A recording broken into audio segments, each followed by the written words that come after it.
Periods के दौरान कितने दिन फीमेल को मंदिर नहीं जाना चाहिए, इस बात को लेकर मेरे चैनल पर काफी कमेंट्स आ रहे थे।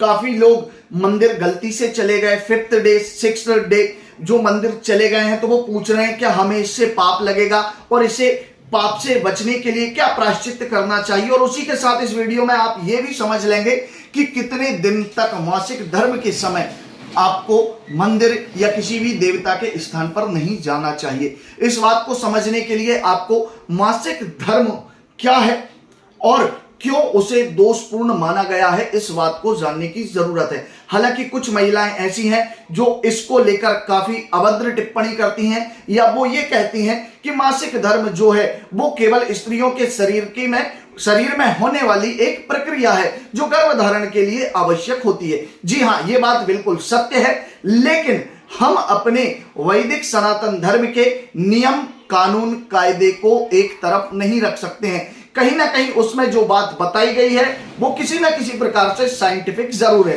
अब कैसे है वो मैं आपको समझा देता हूं। गरुड़ पुराण के अनुसार मासिक धर्म इंद्र ने जब वृत्रासुर का वध किया तो वह ब्राह्मण था और उसे ब्रह्म हत्या का दोष लग गया। इसे ब्रह्म हत्या के दोष को 4 भागों में बांटा गया, जिसमें से स्त्री का एक रज अर्थात रजोधर्म है।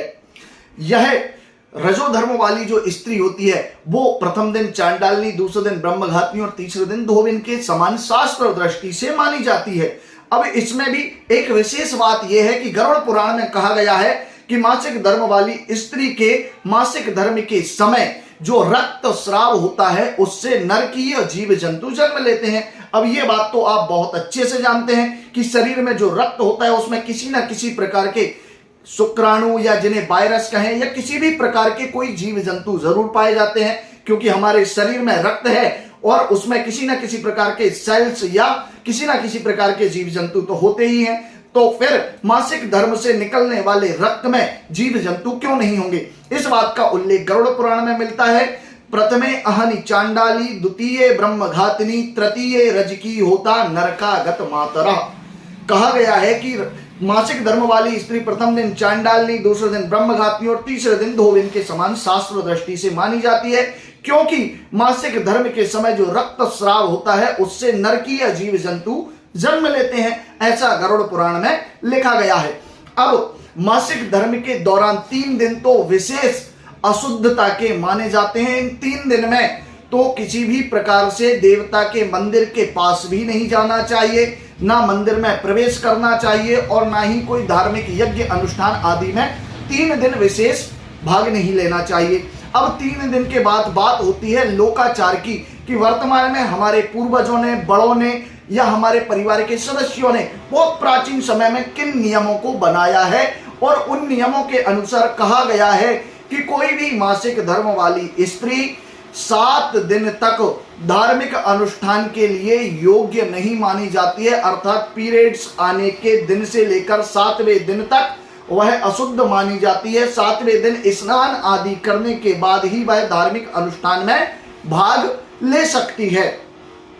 अब ये बात हमारे लोकाचार अर्थात बड़े बुजुर्गों के द्वारा बनाई हुई बातें हैं, इन्हें हमें मानना आवश्यक है, क्योंकि इस बात के पीछे भी कई रीजंस हैं जो मैं आपको एकदम खुले वीडियो में नहीं समझा सकता हूं। तो आप जानना चाहते हैं तो स्क्रीन पर दिए गए नंबर पर मुझे कमेंट कीजिए, मैं आपको बताऊंगा। ठीक इसी प्रकार जब हम कोई धार्मिक अनुष्ठान 7 दिन तक नहीं कर सकते तो 7 दिन तक मंदिर में जाना भी वर्जित है, क्योंकि वहां भी देवता का स्थान है, वहां एक पॉजिटिव एनर्जी होती है। उसे किसी भी प्रकार से दूषित ना करने के लिए पीरियड्स के दौरान 7 दिन तक भगवान के मंदिर में प्रवेश नहीं करना चाहिए। और अगर इस तरह के कोई भी कार्य कोई स्त्री करती है तो कहीं ना कहीं उसे दोष लगता है, और इसी दोष के कारण ऋषि पंचमी की कथा आपने सुनी ही होगी कि एक ब्राह्मण की पुत्री ने रजो धर्म के दौरान भोजन आदि सामग्री को छुआ तो उसके शरीर में कीड़े पड़ गए थे।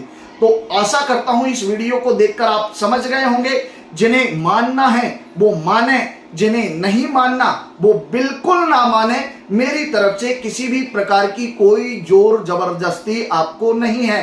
भविष्य में आपके साथ क्या होना है, पाप लगना है या पुण्य लगना है, ये सब आप और ऊपर वाला डिसाइड करेगा। मेरा कर्म था आप तक सही जानकारी पहुंचाना। अच्छी लगी है तो सब्सक्राइब करें, लाइक करें और सभी फीमेल्स को ज्यादा से ज्यादा शेयर करें। और अच्छा ना लगा है तो मैं भी कुछ नहीं कर सकता, आप भी कुछ नहीं कर सकते। बस भगवान का नाम लीजिए और कमेंट में जो कुछ लिखना है लिख दीजिए। जय श्री महाकाल, हर हर महादेव।